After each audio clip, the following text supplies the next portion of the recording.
Good morning.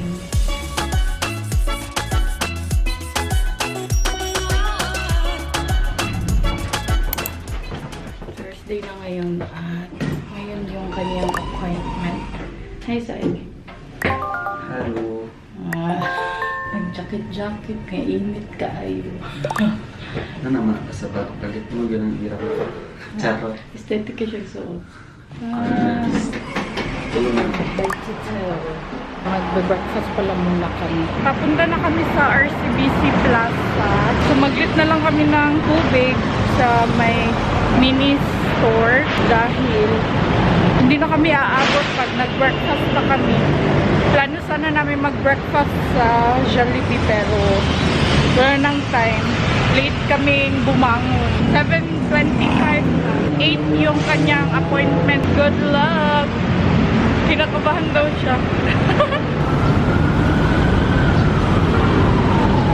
Char yung tawiran nila dito. Uy. Underground siya.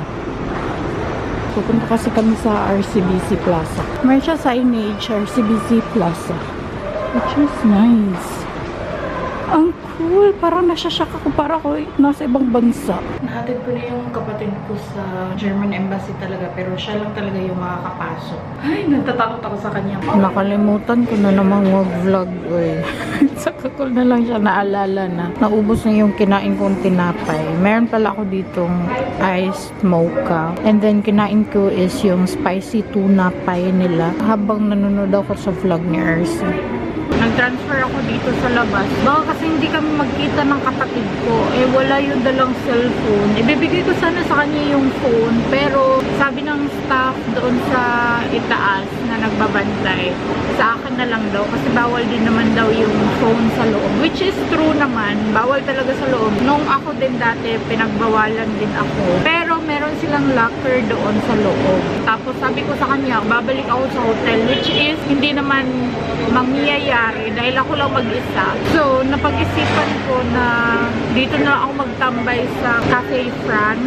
Dito naman siya exit ditong banda. Doon sana ako umupo kanina. Tapos, sabi ng guard, yung waiting area daw is nasa 3rd floor. I'm not sure kung until 11 yung kapatid ko. Pero yung appointment niya talaga is 8 to 11. Sana talaga okay yung interview niya.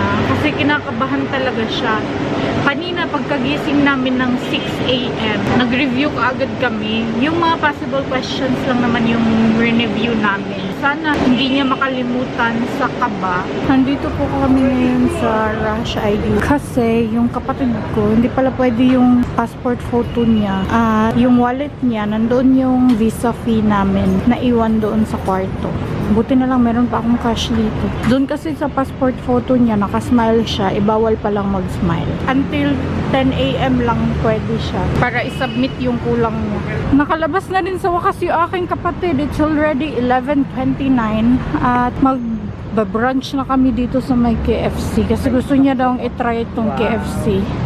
Never pa siyang nakatry ng KFC. Ito yung order ko, o diba, lumulutang yung gravy. Masarap yung gravy nila, bet ko yung gravy nila dito. Pero mas masarap rin yun sa Jollibee. Tapos, ito naman sa kapatid ko, dalawa. Ito, kumuha ako ng spicy fun shots. Naalala ko nito yung A2 course ko. Every after class, kumakain talaga kami. Mga anta. Nandito na kami sa aming kwarto. Sobrang init. Bumili na din kami doon sa baba ng tubig. Meron kami dito maraming tubig. Yung kapatid ko nagpabili ng ice cream. Hindi lang maliit. Ito talaga, ang laki. Para boss, feel kini mo Manila ba? Na-stress ako sa kanya kanina. Dahil yung wallet niya naiwan pa. Nandito sa room. Yung pambayad namin sa visa, nasa wallet niya. 2 beses siyang lumabas. Ang una is, mali yung size ng passport niya. Nakasmile siya. Bawal wag smile. Sa kanya kasi nakalabas yung ngipin niya. Malaki yung smile niya. Pinalabas siya. Nagpa-rush ID kami. Buti na lang talaga kanina. Meron pa akong cash na 5,000. Kasi yung babayaran niyang visa fee is 4,650. Eh gusto ng embassy na exact amount talaga. Lumabas na naman. Bumalik na naman siya. Pinalabas na naman siya dahil exact amount talaga yung kailangan. Buti na lang din, meron din akong mga barya ba. Ang tagal-tagal niyang lumabas. Yung appointment niya is 8 to 11, pero lumabas na siya ng mga 11:15. Kumpleto na yung requirements niya, pero kinailangan na updated talaga yung German language na kontrata, which is nakastate doon yung aaralin niyang course, which is A2 to B1. Yung kapatid ko nape-pressure daw siya kanina. Dapat ikaw mag-explain dito eh. Na-pressure talaga ako eh. Na-pressure talaga ako guys kasi yung nag-interview sa akin na Pinay, ang sungit ng mukha. Tapos, imbis na magsalita na ako ng maayos, nanginig yung boses ko. Kaya yun tuloy, galit-galit yung mukha niya. Konti lang naman yung requirements. As long as complete yung papers mo, wala ka talagang problema. 25th biya to. Noo ko, kaya akong dalunggad. Nalipong mo Lipong ko bilag-balik sa elevator eh. Ano lang itong guard good. Tapos ka na? Hindi pa, kailangan talaga exact amount. So, baba na naman. Pagkatapos, taas na naman kasi interview. Ang kulang lang sa kanya is updated na language course contract. Good thing na i-email lang siya. Tapos, yung processing sa kanya is good thing 2 weeks lang sinabi sa kanya. 2 weeks daw matatanggap niya na yung result. So, kailangan na today or bukas, ma-email na ni Nico yung kulang na paper. Ma-auto-denied siya pag hindi napasa yung kulang. As in, kompleto na siya. Need nila ng updated na school contract, which is nakasaad talaga doon na A2 and B1 yung kanyang course. Doon kasi sa kontrata niya, nakasaad lang doon na kailan mag-start yung course niya, tapos bayad na, fully paid na. At yung deadline ng submission niya is May 30 pa, which is good kasi matagal-tagal pa yun. May 15 days pa kami, pero sisikapin namin na before 2 weeks, masasubmit na namin yung kulang. And hopefully within this week na talaga. At yung mga requirements ng kapatid ko, lalagay ko na lang sa description box yung link ng website ng German Embassy. At nandito lang kami sa kwarto dahil mag-aantay ako ng 1:30 para ma-video call ko si Nico. Bumili pala ako sa baba ng eyebrow. May nakita kasi akong eyebrow doon, tapos lipstick. Bawal ang tester. Sana bagay ito sa akin. Pag hindi, bibigay ko to sa lola ko. Light siya sa camera, pero in person, medyo dark siya. Naghanap ako ng Watsons, pero wala kaming daanan na Watsons. Merong Watsons doon sa amin, pero sadyang tinatamad ako lagi pag naiisip ko siya. Ito pala yung kinuha ko. Best Brow Liner. Brunette yung shade na kinuha ko. Yan na yung aking kilay. Afternoon na, 4:49. Sobrang init pa rin. Kakalabas lang namin sa hotel. Pinapawisan ako ng bonggang-bongga. Anyway, pupunta pala kami ngayon sa Glorieta. Last full day na namin ngayon. Gusto ng kapatid ko na sulitin daw kasi mahal daw yung ticket namin papunta dito. Nandito lang pala yung Watsons. Sobrang lapit lang pala sa amin. Tumawid lang kami ng isang tawiran. Ayan o, Watsons na. Maglalakad kami papuntang Glorieta. Malapit lang kasi. Nag-book ako kanina ng Grab. Pero, sobrang layo pa niya. 30 minutes pa sa kanya kami masundo. 21 minutes walk lang papuntang Glorieta. So, ayan, maglalakad na lang kami. Hindi naman nagaanong mainit. Alam niyo ba, every time na lumalabas ako at nakikita ko tong mga matataas na building, feeling ko nasa ibang bansa ako. Lagi akong namamangha ba? Maki-feel mo talaga na nasa ibang bansa ka. Tsaka every time na pumapasok kami dito sa tawiran, so dito sa underground na tawiran, nakalimutan ko kung anong pangalan niya. Underpass ata. Namamangha ako. Kasi walang ganito sa probinsya namin. Ito parang nire-repair pa lang. Or bago lang ata ito. Nandito kami sa The Landmark. Maghanap-hanap lang. Madami din palang tinda dito, no? Ngayon lang ako nakapasok dito. Nandito na kami sa Glorieta. At si GM ay naghahanap ng Starbucks. Gusto niya daw matry ang Starbucks. Merong Starbucks naman doon sa Cebu pero never niyang natry dahil yung mga friends niya hindi daw mahilig sa coffee. Sabi ng kapatid ko, ang dami na daw tao. Malamang, naka-out na yung mga tao. Tinanong na talaga yung tendero sa isang kainan. Nagtanong siya doon kung nasaan ang Starbucks. Hahayaan ko lang siya na siya lang talaga yung magtanong, maglakad-lakad para matry niya talaga ba. Nalulula ako dito. Successful! Nag-coffee lang pala siya. Wala kaming tulugan mamaya kasi dapat 2 a.m. nandun na kami sa airport. 4 a.m. yung flight namin. Yeah, what's the taste? Tami? Hindi mo sa price? Ah, very good. Ito po yung order namin. O, di ba? Tagdadalawa talaga kami. Mas makakasave ka kasi pag isa-isahin mo siya. Mga unta. Dito na kami sa room. Kakarating lang namin at nag-walking lang kami, which is good. Sobrang lapit lang pala namin sa Landmark, Glorieta, sa Greenbelt. Sobrang lapit lang namin. Kahapon, nag-taxi pa kami. Pero, nung nag-taxi kami kahapon, pina-familiarize ko yung daan para pag gusto naming mag-walking lang, alam ko na kung saan. Kanina, pag-uwi namin, para hindi kami sure sa aming dinadaanan dahil hindi na same yung building na nakikita namin sa dinaanan namin kanina. Gusto pala sana namin sumaglit sa Watson, pero ayun, wala. Alam niyo ba kanina?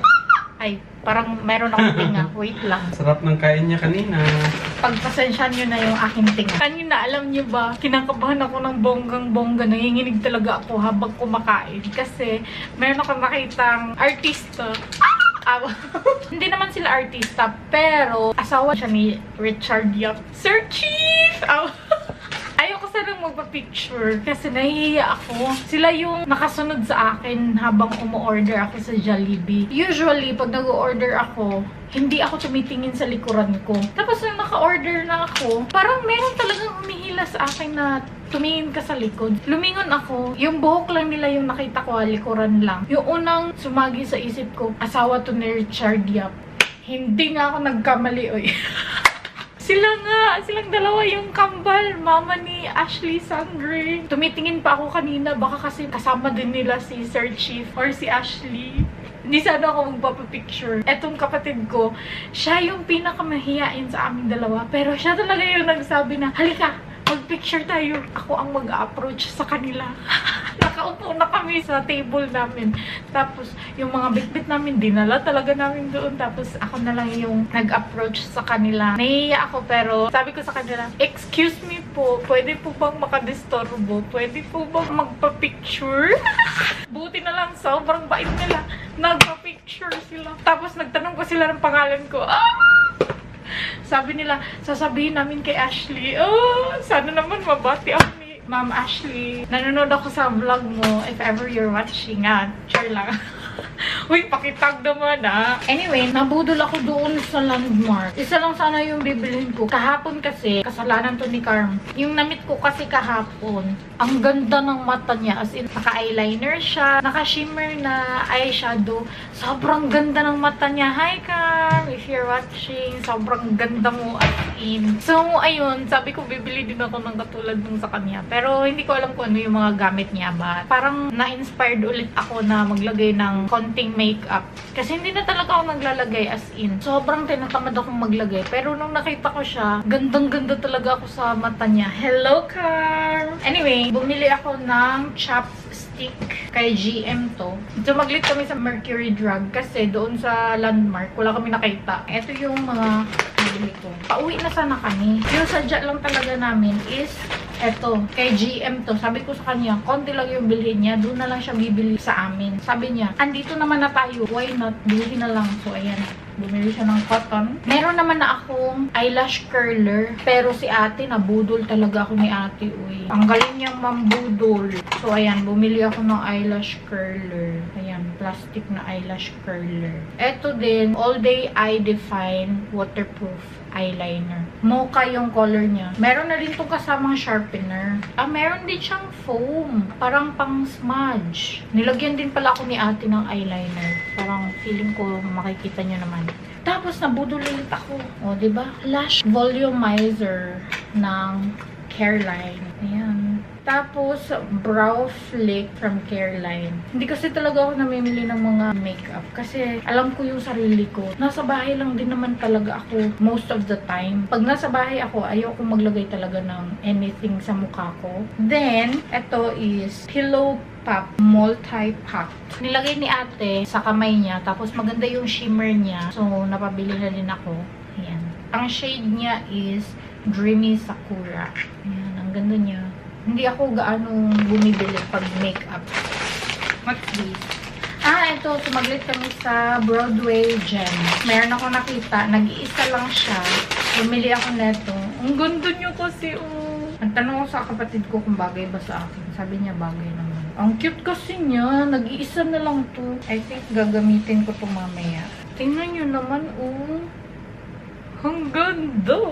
Sabi ng kapatid ko bagay sa akin. And then, another one is eto. Ang cute niya kasi. So, yun lang naman. Mag-empake na kami ngayon dahil mamayang 1 AM dapat makasakay na kami papuntang airport. 2 AM kailangan namin nandoon na. Good morning! Today is Friday at sobrang aga pa namin. It's still 1:48 AM. Nag-book lang ako ng Grab. Papunta na yun dito. It says 5 minutes. Nandito na yun. Yung flight kasi namin is at 4:40 AM. So, much better na maaga kami. Hindi ko pala na-end yung aking vlog. Nakakalimutan ko lagi. Nakapagkilay tayo. Nakapag-mascara, eyeliner, eyeshadow, lip balm, charla. Nakaligo din. Fresh na fresh. Para pagdating sa Mindanao, fresh pa rin. Charla. Yan yung aking kapatid. Hi guys.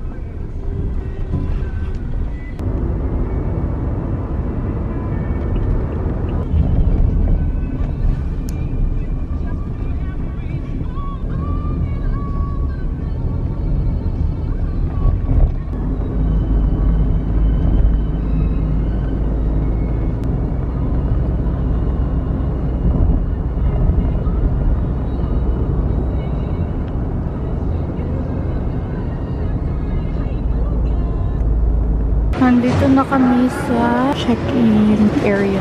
Medyo mahaba yung pila. Buti na lang talaga maaga kami.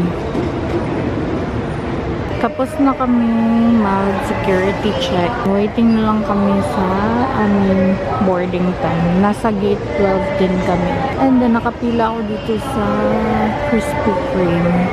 Gustong kumain ni GM dito. Nasa loob na kami ng plane. At grabe yung pausok nila.